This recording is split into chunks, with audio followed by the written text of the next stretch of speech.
Ok. So, hoy es domingo, ¿verdad que sí? Domingo por la tarde. Y la última vez que verifiqué se dice que los domingos es un buen día para confesar los pecados y las fallas. Es el buen día para confesar nuestros pecados y nuestras fallas. Y yo vengo en la tarde de hoy a confesarle una de mis grandes fallas, uno de mis grandes considerado por algunos como pecado. Y es que yo soy un terrible amante del café. Me fascina el café. Soy amante del café, pero de los malos. Donde quiera que voy tengo que beber café. Me dicen que el café de Oaxaca es excelente. No me han invitado. Todavía quiero ir a probar ese café de Oaxaca, ¿no? Pero bebo café desde temprana edad y mis recuerdos de aprender a beber café se dieron junto con mi abuelita, mi amada abuela doña Ramonita Villanueva, allá en un barrio en Aguadilla, Puerto Rico, que se llamaba el Cerro de los Condenados. Imagínense el nombre que tenía ese barrio. Los que vivían allí, pues dice la leyenda, dice la historia, que estaban condenados a vivir en la pobreza, en la miseria. Y de ahí, allí nací yo. Allí me crié yo, en ese barrio de casitas de madera pequeñas, de cocinitas pequeñas. Y en esa cocinita pequeña, imagínense una cocinita de madera pequeñita con una estufita de apenas 2 hornillas, con una ventanita que daba para la afuera de la casa, y ahí había como lo que podríamos decir un fregadero, una pluma para lavar los trastes y eso. Ahí era donde mi abuela hacía el café. Y era una experiencia, honestamente, era una experiencia religiosa. Era una experiencia celestial. Porque no es hacer café como lo hacemos hoy en día en una de estas cafeteras de cristal, donde uno echa el café en un, ¿cómo se llama? En una de estas de papel, y sale el café por encima y ya a los par de minutos está. No. No, el café en ese tiempo tomaba tiempo en hacerlo. Yo me acuerdo que había una torrefacción de café en mi pueblo que era de una familia de alemanes, y mi abuela me decía: Rafaelito, ve y búscate café, y me daba 25 centavos. Y yo venía con aquella paquetito, bolsita de café acabadito de tostar, calientito, riquísimo, corriendo, porque ya mi abuela tenía el agua hirviendo para entonces echar el café en el agua. Pero eso no era todo, había que colar el café. Y se colaba en lo que es un colador de tela. Muchos de ustedes me están diciendo que sí porque se acuerdan, ¿verdad? Algunos le dicen colador de media. Yo espero que mi abuela nunca usó una media, pero sí era un colador de tela. Y aquel extracto empezaba a bajar. Aquella agua se había convertido en café. Yo todavía estoy buscando en la Biblia donde el Señor convirtió el agua en café para ver si ese café realmente hubiese sido un café celestial. Pero yo sé que va a suceder cuando yo esté con el Señor. Voy a probarle ese café del bueno de verdad que hace el Señor. Y ese tiempo era un tiempo muy especial. Era un tiempo refrescante para mí, aquella pequeña cocinita con mi abuela, observándola con el amor, el cuidado, que ella preparaba el café, y luego nos sentábamos en la mesa y aquel café tenía, lo puedo saborear ahora mismo, un sabor tan especial, riquísimo, ¿no?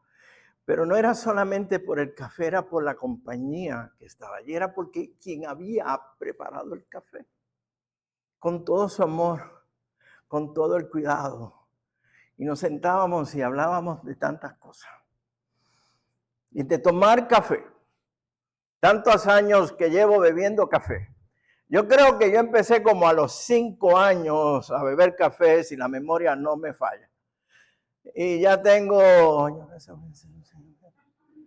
68 es que cumplí, ¿verdad? Tengo 68. Ya llevo 63 años bebiendo más café. He aprendido muchas cosas, pero en la tarde de hoy, y las puedo enumerar, pero no tengo el tiempo para hablar de todo esto, pero en la tarde de hoy voy a mencionar una. Y tal vez usted me va a decir: ay, pastor, o Pastor Rafi, o Rafi, como usted quiera llamarme, dice, pero ¿qué usted, a qué se le ocurre a usted? Mire, yo aprendí, y mi esposa está aquí y lo sabe, que el café recalentado nunca sabrá como el café recién colado. Nunca. Usted podrá tomar café que estuvo frío por un buen tiempo, lo pone en un microondas, lo pone por 1 minuto o 1 minuto 15, lo calienta y no es lo mismo. O lo pone en una olla y lo vuelve a calentar y no es lo mismo.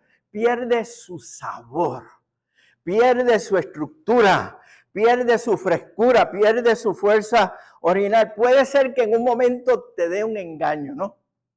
Y te dice, estoy bebiendo café, pero al rato que lo está probando, no es lo mismo. Y nunca vas a ver como el café que preparaba mi amada abuela allá en Aguadilla. Y así es en nuestras vidas. De la misma manera es en nuestras vidas. Cuando vivimos de experiencias pasadas, como el café que ya está viejo, que ya ha estado sentado en la mesa o estado en la cocina por un buen tiempo, que yo le digo café viejo, no, aunque haya estado 1 hora sentado ahí. Cuando vivimos de experiencias pasadas, especialmente de aquellos que nos causó heridas o amarguras o nos dio golpes, nos deja un mal sabor en nuestras vidas, ¿cierto o no? Nos deja como un sabor amargo, nos deja como un sabor pesado, nos deja como un sabor de que algo, esto no está bien, se sabe como quemado, ¿no? Pero también en nuestra vida espiritual nos pasa lo mismo. Podemos caer en la situación de querer vivir solamente en los años anteriores, en los años pasados, y buscar y querer disfrutar de los años pasados, pero no vas a ver igual. No es lo mismo. Y nos afanamos en repetir testimonios viejos y añejos y dejamos de buscar lo nuevo que Dios quiere hacer hoy para cada uno de nosotros. Y vuelvo a repetir esto. Al igual que el café fresco en la mañana, Dios tiene algo nuevo para ti cada día. Y tiene algo fresco para ti cada día. Y el resultado de esta experiencia es una fe que es una fe fresca, nueva, cada día, cada mañana.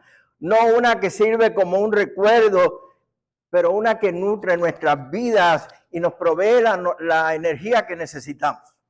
Mire, yo tengo una rutina cada mañana, tempranito en la mañana. Dios tiene un sentido del humor muy especial. Y ustedes son todos jovencitos. De verlos a ustedes desde acá, se ven jovencitos, se ven guapísimos, se ven lindísimos. Aquí no hay nadie que pase de 40 años, están todos jovencitos. Pero cuando llegamos a cierta edad, como la que yo tengo, Dios nos juega algo muy particular. Y es que ahora que yo puedo dormir un poquito más, no es que estoy retirado, sino que mi itinerario y las funciones que yo hago me da el tiempo para poder dormir un poco más. No, Dios me levanta a las 4:30 de la mañana. Todos los días, a las 4:30 de la mañana. No importa la hora que yo me levante. Es verdad, ya a las 8:30 estoy cabeceando, pero me levanta todos los días a las 4:30 de la mañana. Y ya a esa hora, adivinen lo que yo estoy haciendo. Estoy haciendo mi café. Y lo estoy haciendo en una cafetera de estas italianas, de greca, que he ido aprendiendo a cómo hacerla cada día. Pero es el tiempo en que yo tengo para disfrutar un tiempo con Dios a solas. Leer la palabra, reflexionar sobre la palabra, hacer un devocional, hablar con Él, orar con Él, invitarlo a que traiga cosas frescas cada mañana. Y en la tarde de hoy, y usted estaría preguntándose, bueno, pastor, ¿qué tiene que ver todo esto del café? Qué bonito le quedó, ¿no? Si usted piensa que me quedó bonito, si no, después me lo dice, que no le quedó nada de bonito, pero si me quedó bonito lo del café, ¿y qué tiene que ver esto con la palabra de Dios? Pues ahí le vamos. Y luego termino entonces la relación con el café. Y en la tarde de hoy quiero hablar sobre la misericordia de Dios. Y la misericordia de Dios, que son nuevas cada mañana. ¿Me escuchan? que son nuevas cada mañana. Y nos vamos a ubicar en el versículo, en el texto bíblico del libro de Lamentaciones, el capítulo 3, los versículos del 22 al 23, donde dice, ¿me están cambiando? Ok, bien, ahora estoy viendo, donde dice, por la misericordia de Jehová, no hemos sido consumidos porque nunca decayeron sus misericordias. Nuevas son cada mañana. Cada día que nos levantamos, nuevas son las misericordias de Dios. Grande es tu fidelidad, nos dice este libro de Lamentaciones. Y yo creo que para poder entender claramente este concepto de misericordia, debemos de entender el significado de la palabra misericordia y luego centrar al significado o lo que significa la misericordia de Dios. Mire, la misericordia es la capacidad de sentir compasión por aquellos que sufren y brindarle apoyos en los tiempos de sufrimiento. Esta palabra misericordia, y aquí vamos a entrar un poquito en algo así como medio de educación o de instrucción, como si fuera un estudio bíblico, ¿no? Es la exposición de la misma palabra de Dios para poder entender lo que esto significa. La palabra misericordia viene de dos palabras, o realmente tres palabras del latín. Su origen es en latín. La primera es la palabra misere, que significa miseria, significa necesidad. Y luego de la combinación de dos palabras, una que es la palabra cor o cordis, de donde viene la palabra que hoy utilizamos en español, cardio. Ustedes han ido, ¿cuántos de ustedes han ido al cardiólogo? ¿Han ido algunos de ustedes al cardiólogo? Si han ido al cardiólogo, le chequeó los dedos de los pies, ¿verdad que sí? No. ¿Qué le chequeó? ¿En qué se especializó? Si usted va a un cardiólogo y le checa los dedos del pie, mejor sálgase de la oficina. ¿Qué le chequeó? Le chequeó el corazón. Porque de ahí viene la palabra cardio, viene de corazón. Y viene de la combinación de otras dos palabras. Como dije anterior, otra palabra más, una palabrita chiquita que se dice ia, que se expresa hacia los demás. Por lo tanto, esta palabra de misericordia es un corazón conmovido hacia los demás en la miseria de ellos. Es el corazón que se conmueve ante la miseria de otros. Y usted va a decir, bueno, pero esto de miseria, ¿qué es? O sea, que es que estamos viviendo en miseria como cuando yo vivía allá en el Cerro de los Condenados en Puerto Rico. No, porque podemos definir que miseria no es solamente miseria en cuanto a pobreza, pero es miseria en cuanto a sufrimientos, nuestro sentir, nuestras emociones, cómo nos sentimos espiritualmente. En hebreo, y tengo que hacerlo también, incluirlo en el hebreo, porque el versículo que acabamos de leer se escribió en hebreo. La palabra misericordia viene de la palabra hesed, que también se traduce como un amor fiel, una bondad que es constante y que se da en todo tiempo. Por lo tanto, estas dos palabras, o estas palabras expresan la disposición de Dios a tender la mano hacia aquellos que están en necesidad, hacia los pecadores que necesitan su perdón y hacia los que sufren. Y por lo general nosotros entendemos o creemos que la misericordia de Dios se extiende solamente por nuestros pecados. Y la realidad es que la misericordia de Dios se extiende más allá de lo que es nuestros pecados. No se limita a nuestros pecados, sino que se limita a nuestro diario vivir, a nuestras condiciones, a nuestro sentir diario. Se extiende a nuestras propias debilidades, como también a nuestros pecados. Se extiende a nuestra lucha diaria contra el pecado.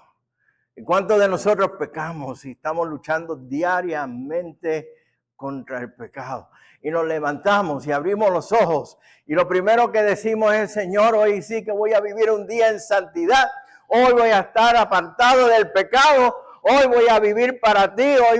Voy a vivir en santidad. Y hacemos el café, ponemos el pan a tostar, como me ha pasado, y se me quema el pan en la tostadora. Y no repito lo que sale o quiere salir por mi boca, porque estamos en la iglesia. Y luego el pastor Carrillo me dice, no te invito más.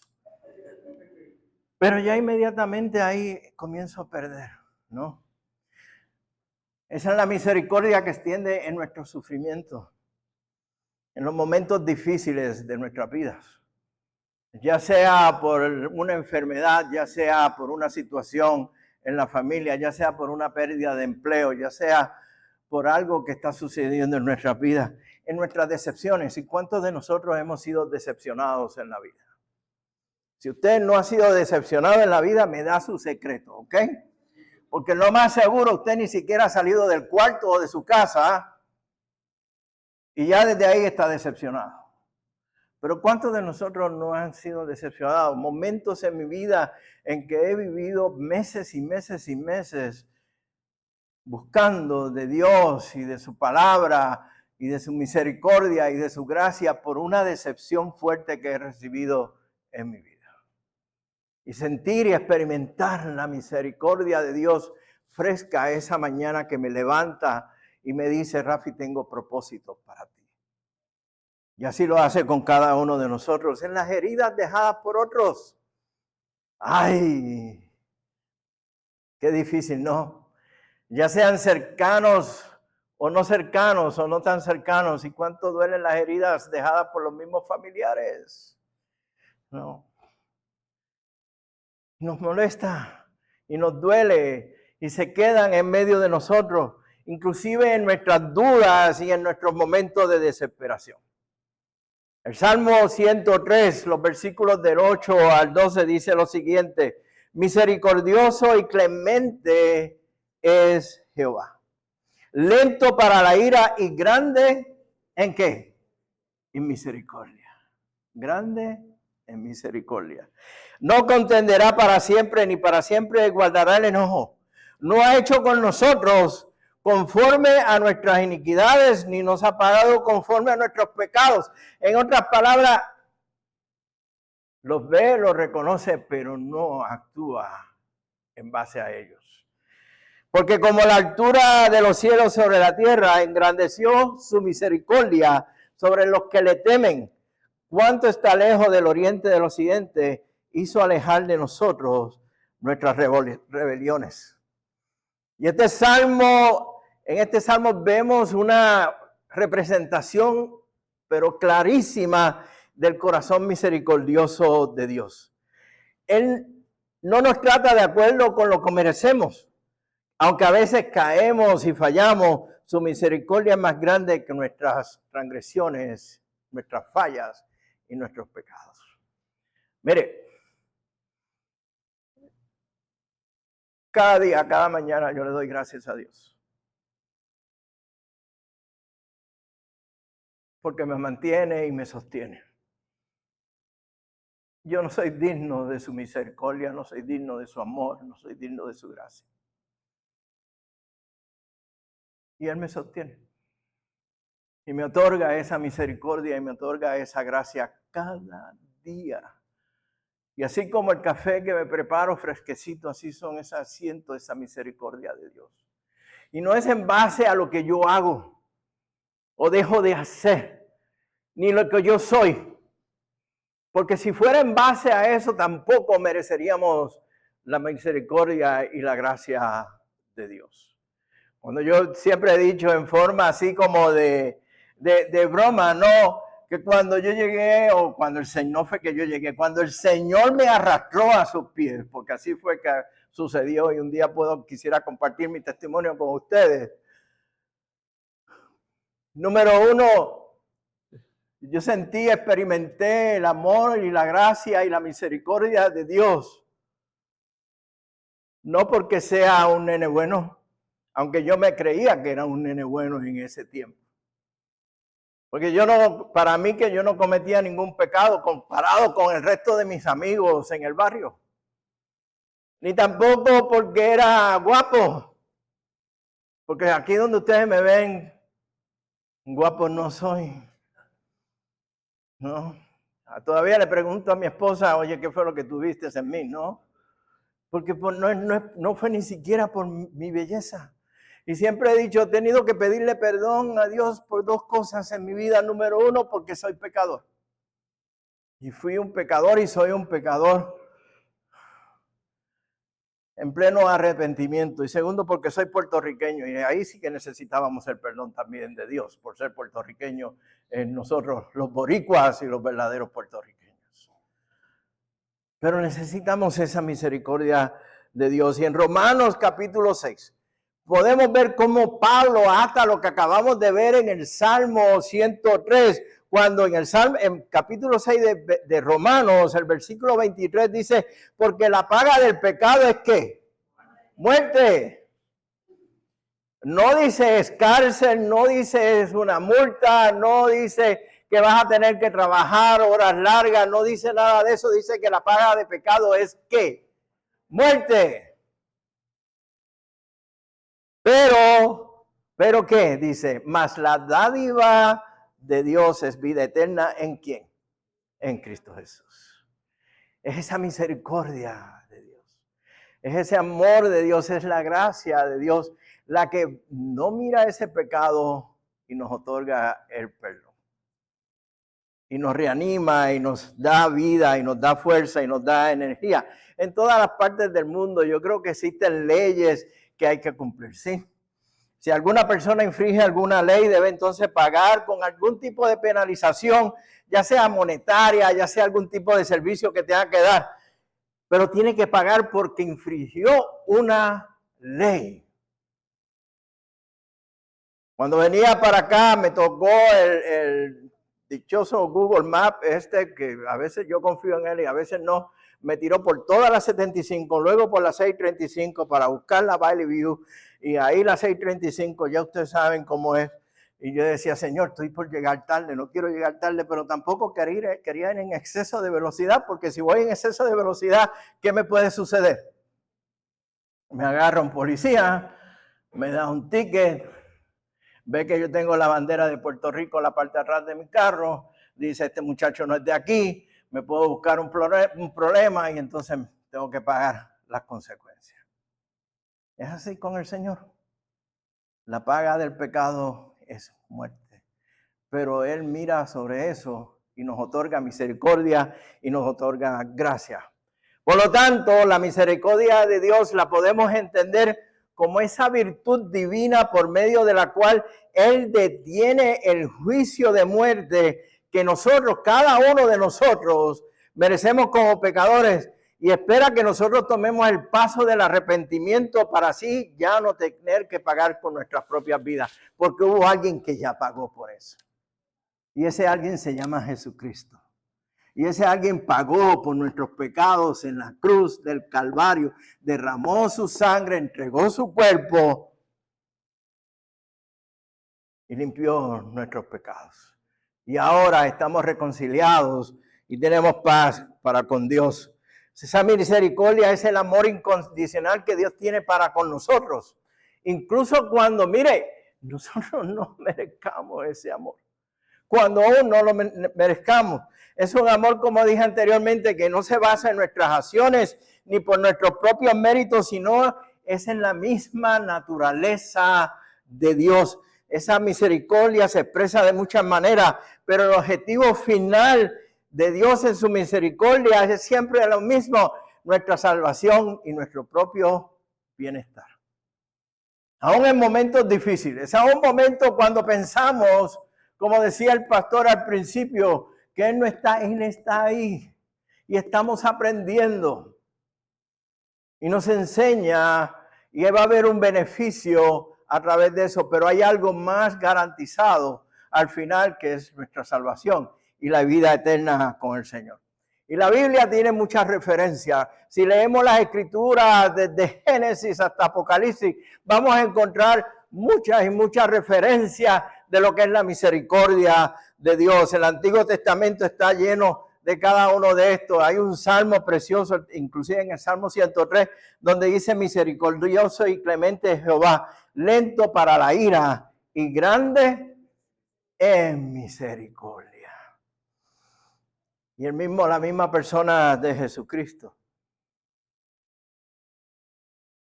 mientras estuvo en su ministerio, mostrando misericordia para aquellos a quien él se encontraba, sanando los enfermos, levantando muertos, perdonando pecadores, restaurando marginados, alimentando a los hambrientos, dando consuelo a aquellos que se sentían oprimidos.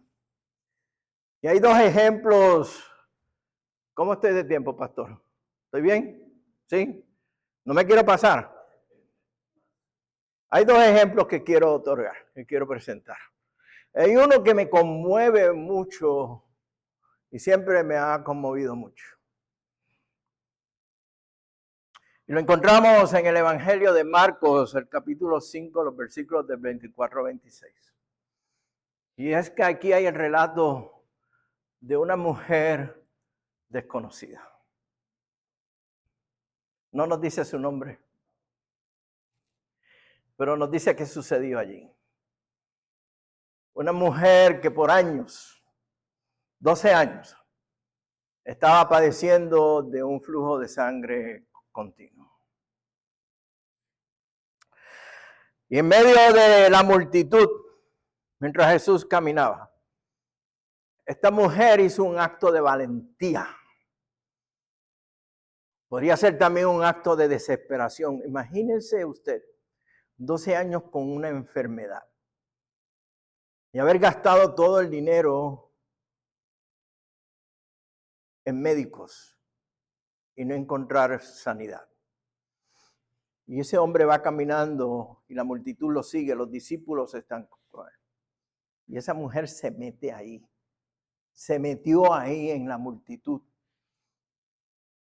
Si solamente pudiera tocar su manto o el filo de su manto.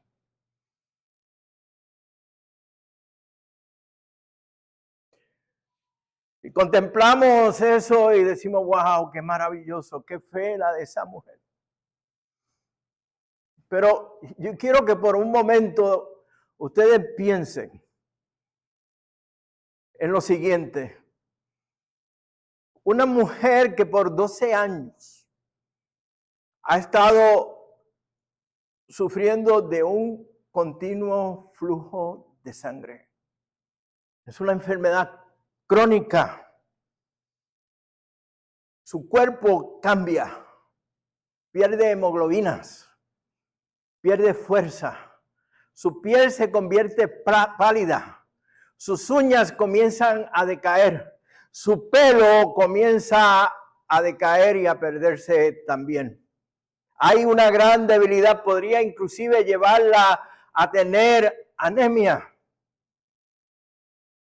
Por lo tanto, vemos el aspecto físico de lo que esto conlleva.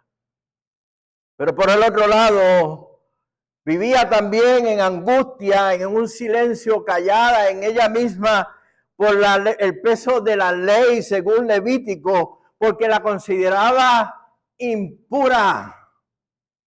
12 años impura, rechazada, marginada.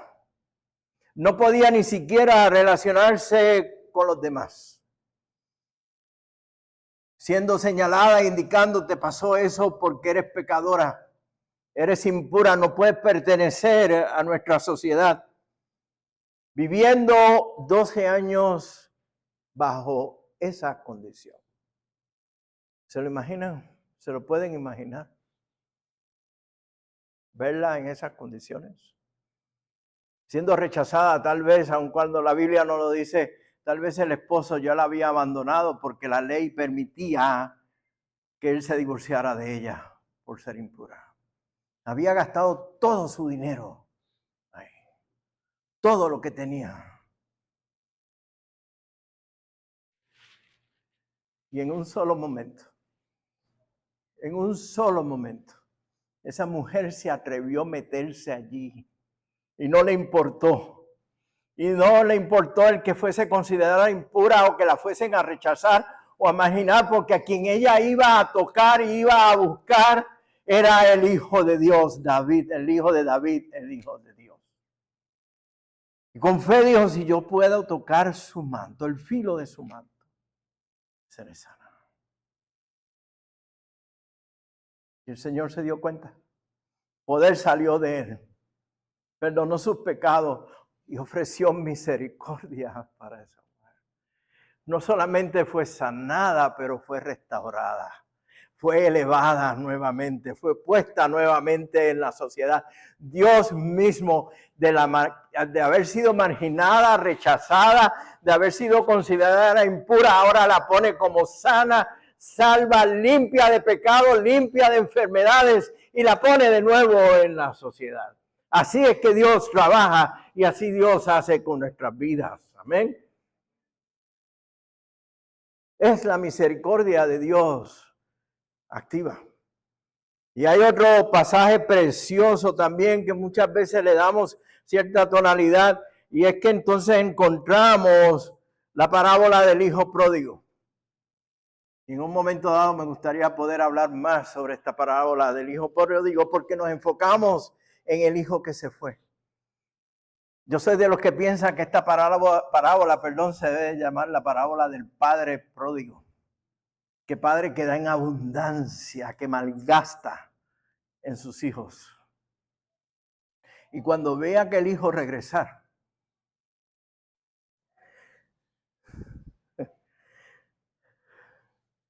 Lucas hace algo, y hay que leerlo con detenimiento para poder entender por qué Lucas hace mención de esto. Lo primero, cuando el padre ve a su hijo que está regresando, lo primero que el padre hace es ¿qué?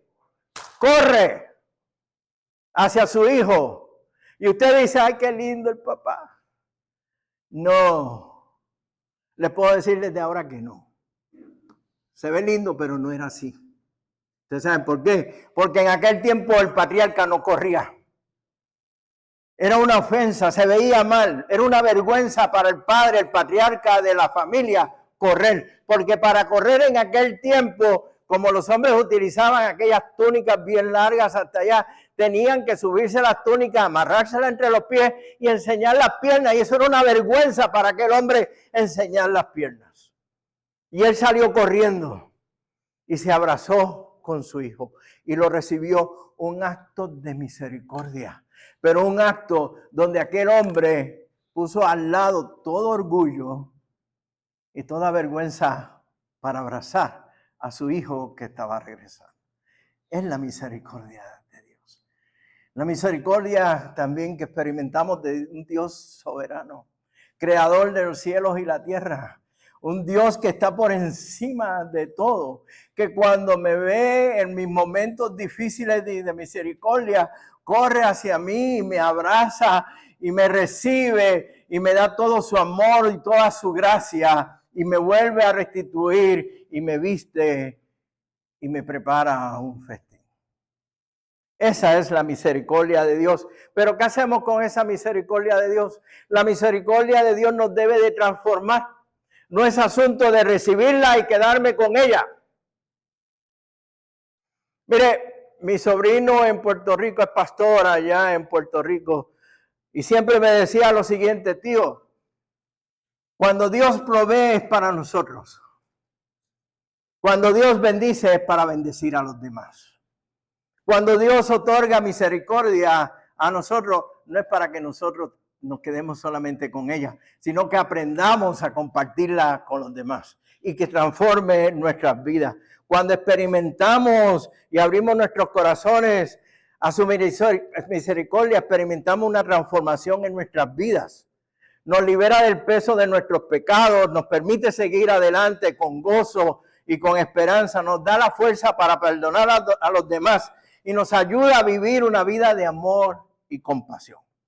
Ahora, ¿cómo vamos a experimentar? Y quiero ya ir aterrizando esto, terminando el mensaje. ¿Cómo podemos experimentar la misericordia de Dios? Primeramente, orando sin cesar, cada día, yendo en oración al Señor. A la hora que sea, tempranito en la mañana, a las 4:30, a las 5 de la mañana, en la tarde, antes de acostarse, en cualquier momento estar en oración constante con el Señor, escuchar su voz, dedicando tiempo a la palabra del Señor, que Él nos hable a través de su palabra, tener tiempo para reflexionar sobre la palabra del Señor.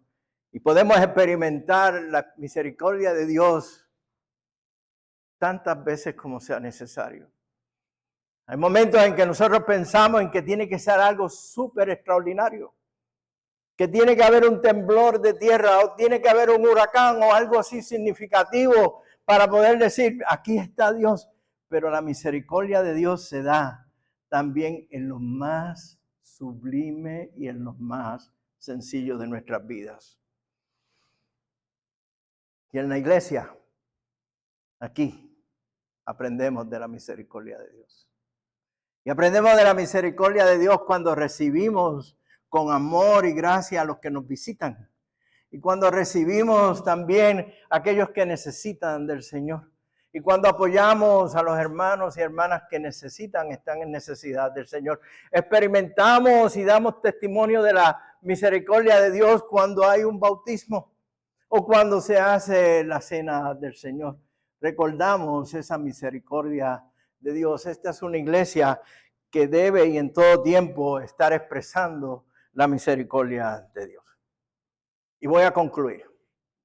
Y voy a concluir con el café, con el que empecé. ¿Ok? Mire, para mí, el café es más que una bebida. Es más que una bebida de por la mañana. Ya se nos pasó la horita del café, mami. Así que ya ahorita tenemos que buscar café. Se ha convertido en un símbolo de conversación, de un encuentro y un despertar con mi Dios. Cada mañana. Cada mañana. Desde el proceso de hacer el café en la greca italiana. ¿Saben lo que es la greca, verdad? La que es de metal. El café, el agua va abajo y hay un filtrito y entonces sube hacia arriba. Al principio apareció. No hay mejor café bueno. El del colador es bueno, pero ese es bueno. Pero ese proceso de tomar tiempo en la mañana y de hablar con Dios y sentarme con esa taza de café calientita, ¿no? Con la palabra de Dios, hablar con Él. Descubro que no estoy solo, que Dios me acompaña y que me otorga nuevas y frescas misericordias cada mañana.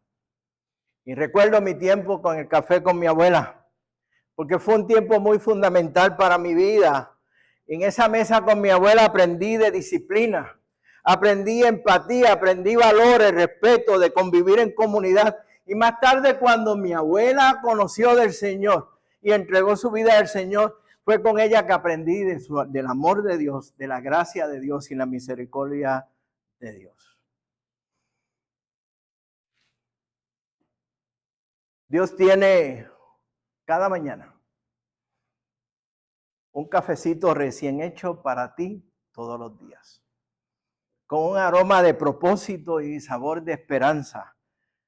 Por eso es que he aprendido a pedirle siempre a Dios lo de hoy y no solamente lo de mañana.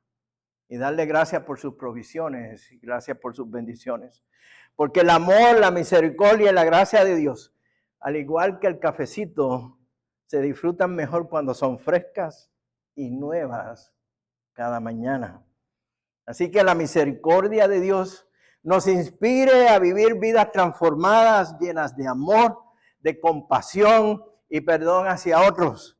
Y que al experimentar la misericordia divina de Dios, podamos así compartirla con el mundo, siendo reflejos del amor de Dios en un mundo que tanto y tanto necesita del amor, la gracia y la misericordia de Dios. Nos necesitamos. Y me voy a tomar la libertad de cerrar con las palabras con las cuales siempre cierro mis mensajes y mis escritos.